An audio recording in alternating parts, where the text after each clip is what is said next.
1906 সাল যখন সারা ভারতবর্ষ জুড়ে স্বাধীনতা সংগ্রামের আন্দোলন জোরদার থেকে জোরদারতম হচ্ছে, তার আগেই বন্ধ হয়েছে। 1905 সালে বঙ্গভঙ্গ রদ করেছেন সমস্ত বিপ্লবীদের যৌথ আন্দোলনে, বন্ধ হয়ে গেছে বঙ্গভঙ্গ রোধ। রবীন্দ্রনাথ ঠাকুর মৈত্রী স্থাপন করেছেন রাখি বন্ধনের মাধ্যমে। ঠিক তখনই তৈরি হয়েছিল এই ব্রিটিশ কুখ্যাত ব্রিটিশ আলিপুর জেল, যেখানে ব্রিটিশরা ভারতীয় বন্দী মানে বিপ্লবীদের ওপর অকথ্য অত্যাচার চালিয়েছে এবং ফাঁসির মঞ্চে ঝুলিয়েছে বহু বিপ্লবীদের। এই জেলেই বন্দী ছিলেন জওহরলাল নেহরু, নেতাজি সুভাষ বসু, ঋষি অরবিন্দ, যতীন্দ্রনাথ সেনগুপ্ত, বিনয় বাদল দেশগুপ্ত। অসাধারণ এই জেলকে মিউজিয়াম তৈরি হয়েছে 2022 সালে। 2019 সালে এই আলিপুর জেল স্বাধীনতার পরেও যা জেল হিসেবেই ছিল স্থানান্তরিত করা হয় বারুইপুরে। আর তারপর এই জেলকে তৈরি করা হয় স্বাধীনতা সংগ্রামী বিপ্লবীদের স্মরণে শ্রদ্ধার্ঘ্য নিবেদনে এক অনবদ্য মিউজিয়াম।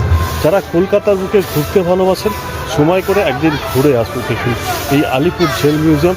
কলকাতার বুকে পর্যটনের এক নতুন মুকুট এবং অসাধারণ এক কথায় গায়ে কাঁটা দেবে এইখানে এক একটা সেল দেখলে। এখানে যখন বিধান রায় থেকে আরম্ভ করে নেতাজি সুভাষ বসুর মূর্তি সহ স্থাপন করা আছে কাজী নজরুল ইসলামের। সেই জেল মিউজিয়াম আজকে আমি এসেছি 7ই অগাস্ট তুলে ধরেছি। আপনি পুরোটাই ইউটিউবের আমার channel Sanjay Banerjee suffer India, আমি পোস্ট করব, দেখুন সেই আলিপুর জেল মিউজিয়ামের পুরোটা। আর চেষ্টা করুন একবার অন্তত এই মিউজিয়াম ঘুরে রেখে যাওয়ার। হাজরা মোড় থেকে মাত্র 10 টাকা অটো ভাড়ায় চেতলা ব্রিজ ক্রস করে এই মিউজিয়াম আজকের দিনে কলকাতার কিন্তু অসাধারণ এক দৃষ্টান্ত। 1906 সাল যখন সারা ভারতবর্ষ জুড়ে স্বাধীনতা সংগ্রামের আন্দোলন জোরদার থেকে জোরদারতম হচ্ছে, তার আগেই বন্ধ হয়েছে। 1905 সালে বঙ্গভঙ্গ রদ করেছেন সমস্ত বিপ্লবীদের যৌথ আন্দোলনে, বন্ধ হয়ে গেছে বঙ্গভঙ্গ রোধ। রবীন্দ্রনাথ ঠাকুর মৈত্রী স্থাপন করেছেন রাখি বন্ধনের মাধ্যমে।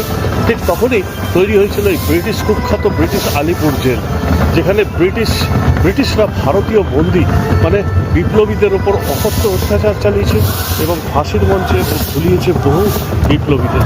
এই জেলেই বন্দী ছিলেন জওহরলাল নেহরু, নেতাজি সুভাষ বসু, ঋষি অরবিন্দ, যতীন্দ্রনাথ সেনগুপ্ত, বিনয় বাদল দেশগুপ্ত। অসাধারণ এই জেলকে মিউজিয়াম তৈরি হয়েছে 2022 সালে। 2019 সালে এই আলিপুর জেল স্বাধীনতার পরেও যা জেল হিসেবেই ছিল স্থানান্তরিত করা হয় বারুইপুরে।